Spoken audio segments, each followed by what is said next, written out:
that we can start a new meeting? Yes. It does, because it doesn't seem to be provided in Title 16. Well, Emily, could you perhaps give us some clarification on that? Yes, so if, for example, this policy does sort of help give some guidance on that. It was kind of confusing last time. I think everyone was kind of like, where do we go from here? So that's part of this, is trying to give us a little clarification. According to this statute, if for some reason the meeting cannot continue, if order cannot be reestablished, the board can entertain a motion to recess the meeting, and that's typically preferable, is to recess and then reconvene at another named location. And so the board will say, we will reconvene in the following room. And at that point, the board may leave, they can go to the new room, and then the statute does ask that we provide a policy for our patrons to understand the process of continuing that meeting. So that would be that the board will reconvene in 15 minutes, for example, in the Pioneer Room. And so at that point, the board can leave, our patrons can leave the area. You're welcome to stay or chat or whatever. And in 15 minutes time, the policy provides that the members who were not previously a part of any disruption, may be entered back into the room. So a board member may stand and refuse admittance to someone who was causing a disruption to the extent that the meeting was not able to continue. But all other members, including members of the press, will be allowed to enter. If a member of the press is involved in a disruption, they will not be allowed to enter based on their behavior. Yes. What if the board member is responsible for the interruption? So the board members have the right to speak. It is one of the reasons why we felt being able to talk about the period of time of 10 minutes, trying to be relatively uninterrupted so that everybody can feel as though they're being heard, and doing our best as a board to reserve those questions for the end. And obviously, it would be up to our chairman to try to monitor behavior. Should one of our board members jump up and start singing and dancing in circles, clearly our chairperson would ask them to please comport their behavior, and that could be addressed. Along those lines, Emily or Charlie, whoever wants to answer.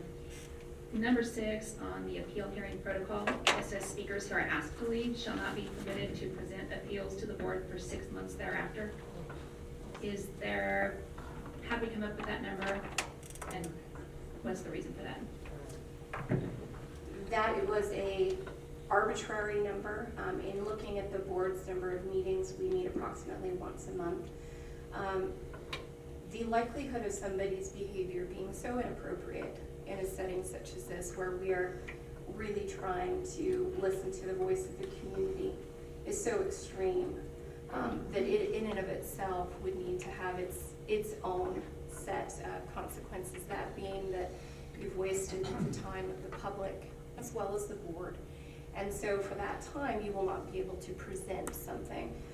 It is something that the board may consider, that in a situation like that, you may choose to allow that individual to ask someone to present to the board for them. If you're concerned about an appeal taking a longer process, that's something that if the board would like to add to that language, we could, because obviously we're trying to take care of these as timely a fashion as is possible. But it does send a very clear message that we are all going to come at this together as responsible adults.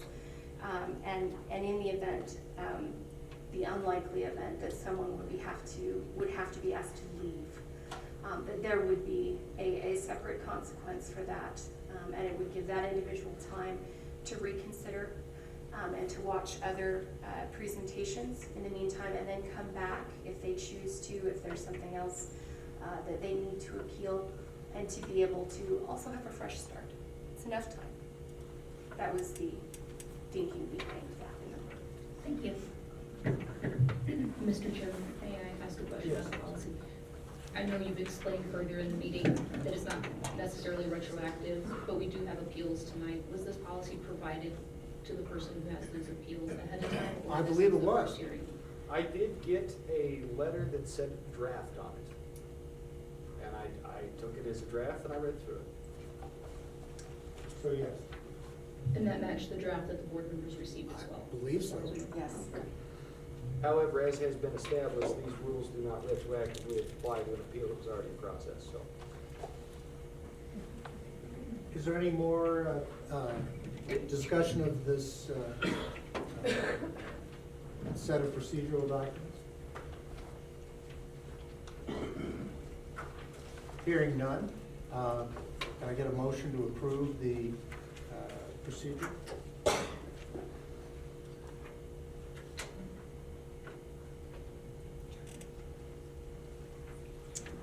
I just wanted to maybe clarify with what my thought is, that this is a living document, and just because we approve it today doesn't mean that we can't refit things as we see it going forward. Is that correct? That would certainly be my position on this. We've, in prior conversations with other patrons, and most specifically members of the county commission, we have talked about the need to clarify the rules and to try to do what we can to streamline the process. So I see these as sort of an interim position, pending review, and once we're done with the appeals, we can see what works, see what didn't work. I would imagine we'll come up with other ideas. In the light that we all understand that this is a living, maybe changing document, I will propose that we accept this policy. Is there a second? Okay. There's been a motion and a second. All in favor say aye. Aye. Opposed, nay. Nay. Okay, it's 4-1. All right. And that brings us to an update on the Wyoming Book Awards. Find it here.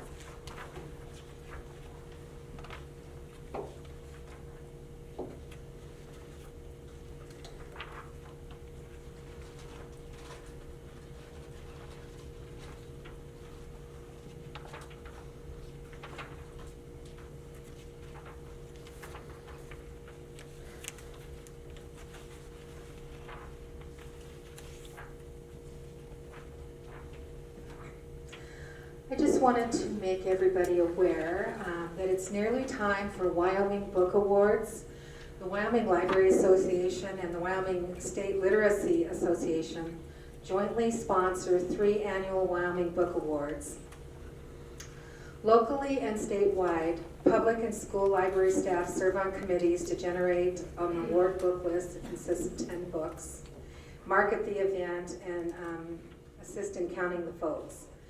This event is popular with Wyoming's kids who exclusively get to vote on the books. And when we bring youth authors to Campbell County, we often bring in an author from the Indian Paintbrush or Soaring Eagle categories. And the voting runs from February 16th to March 15th. And there are 3 age groups. The Buckaroo Book Award is grades kindergarten through 3, Indian Paintbrush 4th through 6th, and Soaring Eagle 7th through 12th. And then if you want to learn more about it, I provided some links so you could see what these books would be.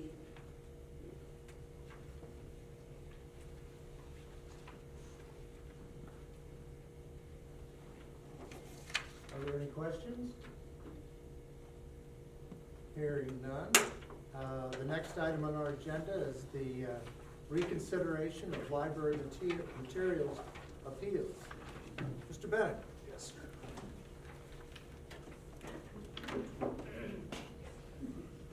What's that?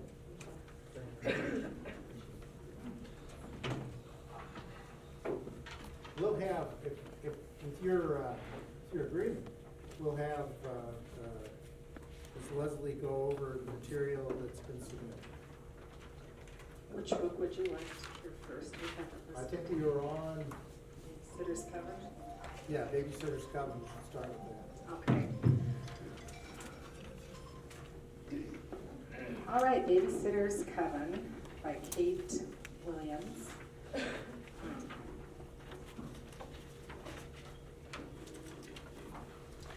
So Kevin submitted a request of reconsideration of library materials.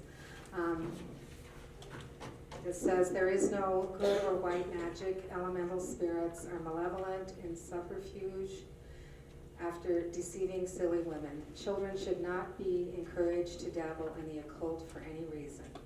Sex magic is real and a real consequence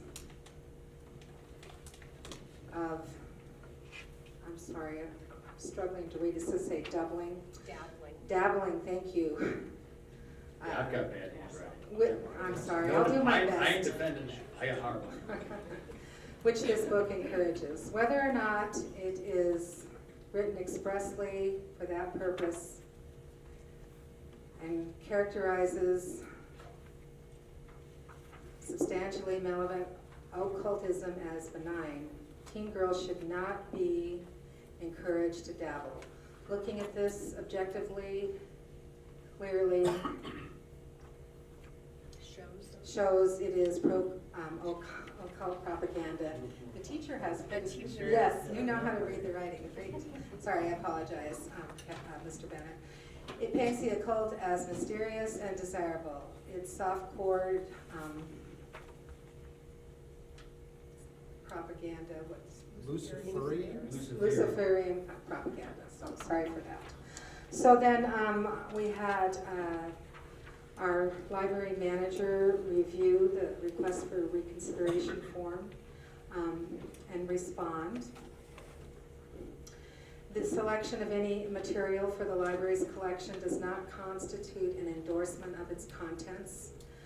That comes from our policy. The library recognizes that many materials are controversial and that any given item may offend some patrons. Decisions to include in the collection are not made on the basis of any anticipated approval or disapproval, but solely on the merits of the work in relation to the building of the collection and to serving the interest of patrons. The library strives to provide a balanced view on controversial subjects by selecting sources portraying all sides of an issue. This book is specifically written for individuals aged 12 and up as a young adult fiction book. Reshelving the book in another part of the library is, in effect, removing it from the audience for which it is intended and is therefore censorship. In answer to concerns that youth may check out this title and others without parental knowledge, please understand that in order to obtain a library card, minors age 13 and under must have a parent or guardian present, and that parent guardians must accept legal and financial responsibility for the materials checked out. Youth from ages 14 to 17 are normally given the same type of card with the parental signature, and some youth from ages 14 to 17 obtain a card with limited borrowing privileges and assume their own responsibilities. Now, if the parent or guardian chooses, they may link the minor's card to their own account in order to monitor it. Therefore, parents have an opportunity to monitor their child's choice of library materials if there is a concern. This novel is well reviewed by several professional library journals, including School Library Journal and Kirkus Reviews. These recommend an intermediate or middle school reading level, which would be consistent with the age group our young adult fiction collection targets. This title follows the 17-year-old protagonists as they make their way through the daily struggles of high school life, including fitting in, peer pressure, and bullying. The story concludes with good triumphing over evil. A thorough reading of the novel finds no mention of Lucifer, Wicca, the occult, or sex magic, as you discuss in your complaint. I would point out, I didn't say there was sex magic in the book. If you look at the complaint, I said that interest in the occult tends to lead that direction, which was part of my concern. Okay, thank you for the clarification. So that is the response from the manager, and then I have the reviews if anybody would like to see them. Yes, I brought up some reviews last time, and I was questioning on those because they weren't in the book. Well, Is can it I okay to- can I finish my part and then you can do Sure. yours? See, why don't My you address bad. that? Okay, My thank you. bad, sorry. Just to mention things that we've talked about before, that we serve a wide variety of young adults with diverse reading preferences. And, there are a variety of strong parental opinions about what their kids can and can't read. So we continue to be committed to neutrality, and we use our collection development policy as our guide.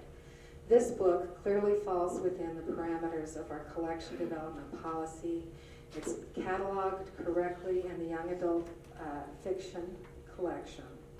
And so I supported the decision of the manager and determined that the book should not be moved.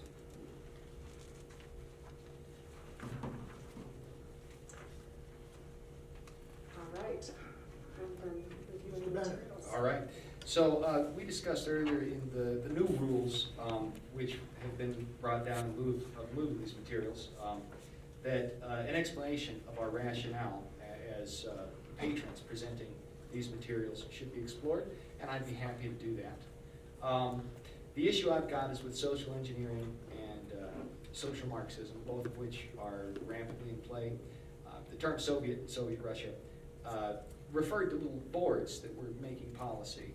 And the issue is social engineering and social Marxism take place by degrees over many years in many different areas. So I chose 3 books that I'll be presenting on today that show different aspects of social engineering and social Marxism.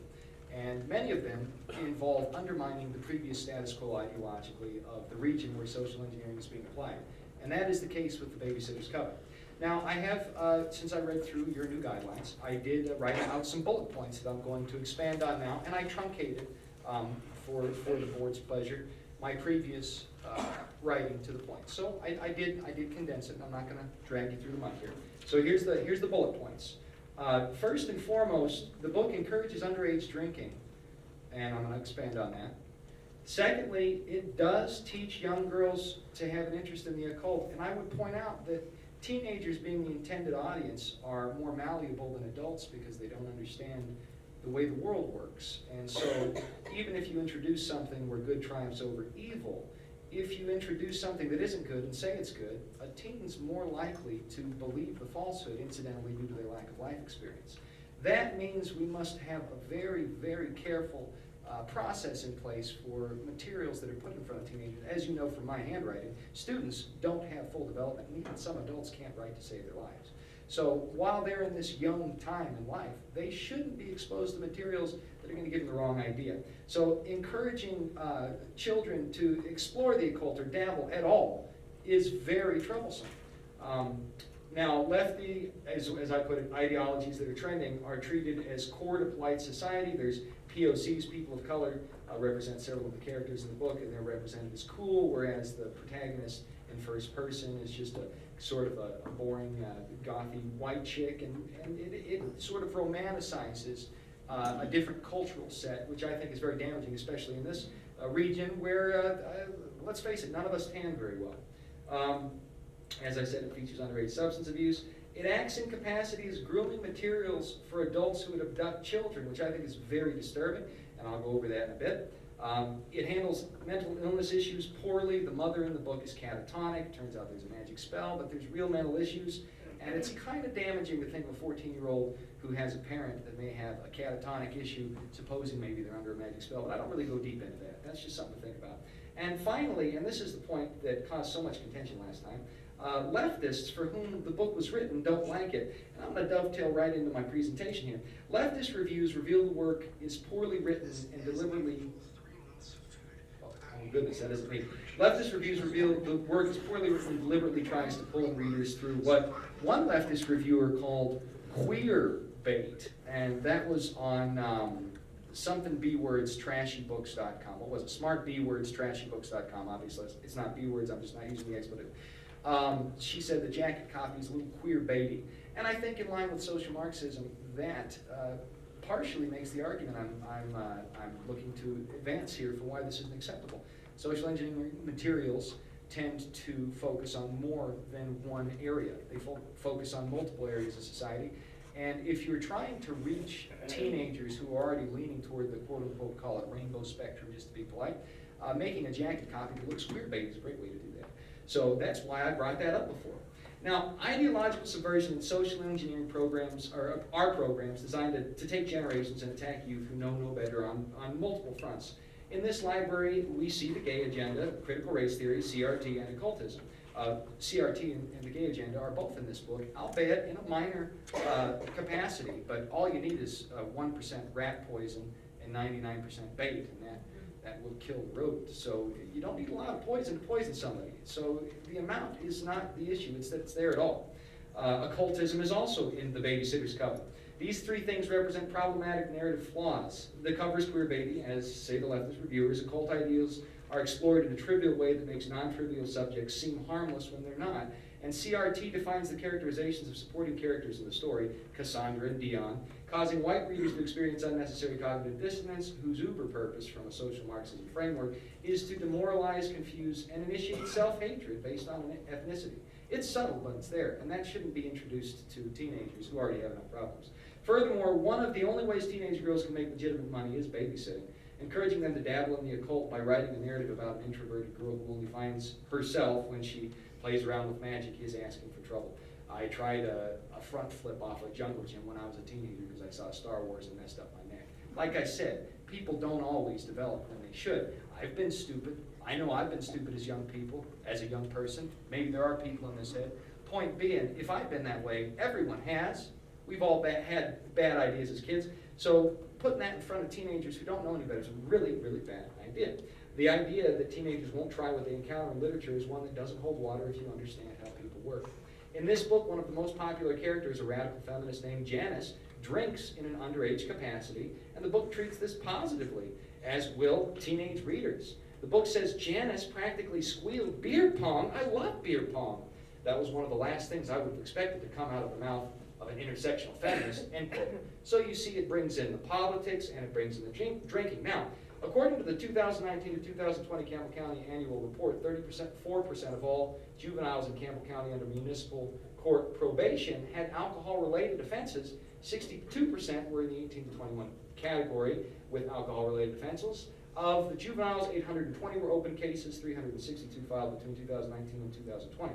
That's 123.08 new alcohol-related offenses during that time, and 278.8 in total, all among underage teens. Between high school and junior high, there are 3,600 students in Campbell County, roughly. The majority of these offenses were among this population. It's something like 1 in 13 of our youth in this country, in this county, are dealing with alcohol-related probation. There's no reason to add any fuel to that fire. It's depressing to live here. You don't want to give teenagers a moral, rational justification for drinking. That, if the library has a policy that encourages minors to engage in adult activities, that's a problem with the policy. And if the policy can be changed as it has been here today, then perhaps that should be changed as well, beyond simply moving this book to the adult section. Now, the book characterizes magic powers as something people are gifted with. Experimentation reveals the powers. The only way such writing doesn't encourage young teenage girls to see if they're magical is if those who approve or deny books in the library's collection, well, they don't understand how things like witchcraft work themselves, or they have an agenda. And I hope it's neither of those things. I hope it's just an oversight. Wicca is one of the world's fastest growing religions. And if you Google Wicca, you immediately find some horrible occult material. So if a young lady read this book and said, hey, I wonder if there's anything to this, and Googled it, she's going to find a real religious practice that involves things like sex magic, which is why I wrote what I did on that forum. Finally, and this is the disturbing bit, Coach Davis abducts teenagers, takes them to a basement, and turns out to be the good guy? Why would you want to put the idea that an abductor could be a good guy in a teenage girl's head unless there's some grooming involved? One reviewer at readervoracious.com said, I am not really comfortable recommending a young teen to read this book. Now, these are leftist reviewers. The reviewer went on to say, the whole council situation and the circumstances for them actually kind of learning about who they are and their powers it's creepy as all H-double hockey sticks, and quite frankly uncalled for. Especially because it goes unchallenged. Like, who in that H-double hockey sticks would go with an angry person in their car under, get in the back seat or I will make you duress? That's a literal quote. I'm not making this up, says the reviewer. The whole exposition in the creepy basement thing made me so uncomfortable. The dude basically kidnaps them, but it winds up okay, apparently, because he's supposed to be their paranormal teacher. That's grooming. If you won't pull this book out of sections of the library intended for minors, it's hard to see how that's not tacit approval. And I barely scratched the surface on this book, but those are my main points.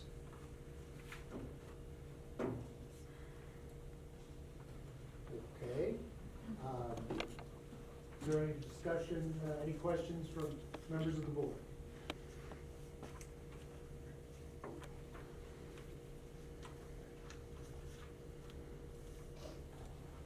Okay. Are you making the point that any book that features witchcraft would lead young people to dabble in the occult? Not necessarily.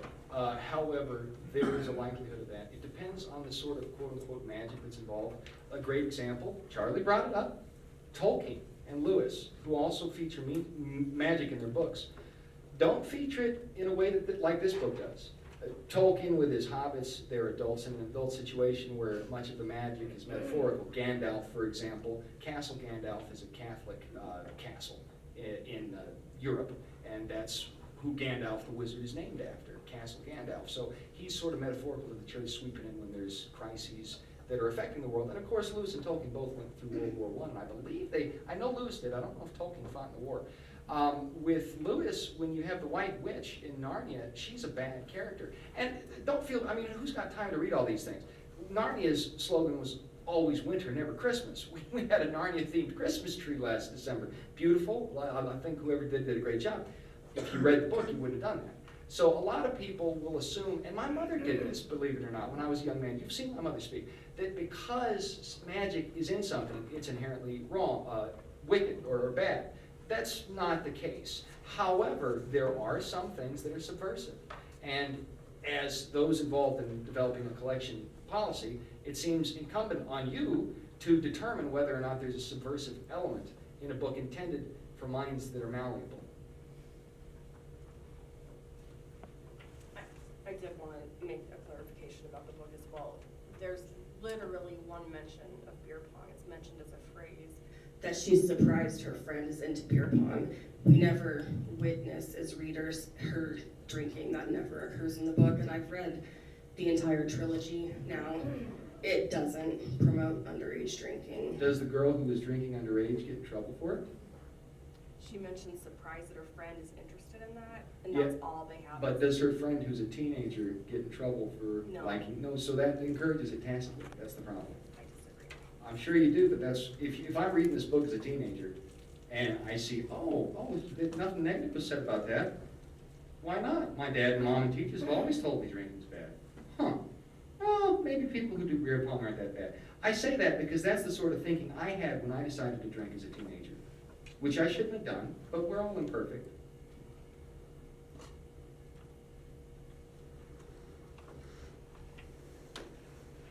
Any further questions from members of the board?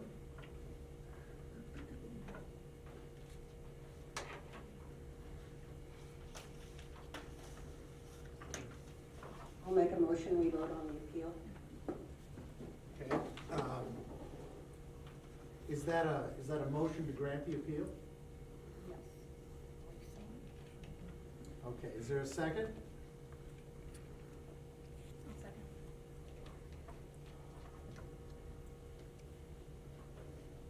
Any more discussion from members of the board? Okay. The motion is to grant the appeal. We've discussed this in previous appeals, that we want a positive motion. All right, so we've got a motion, a second. All in favor of granting the appeal, say aye. Aye. All those opposed, same sign. Aye. Aye. Opposed to granting the appeal. So I say aye. You say aye. Aye. Please, say whatever you want. So does granting appeal mean the book will be moved? No, Okay. no. The motion to grant your appeal failed by my count at 4-1.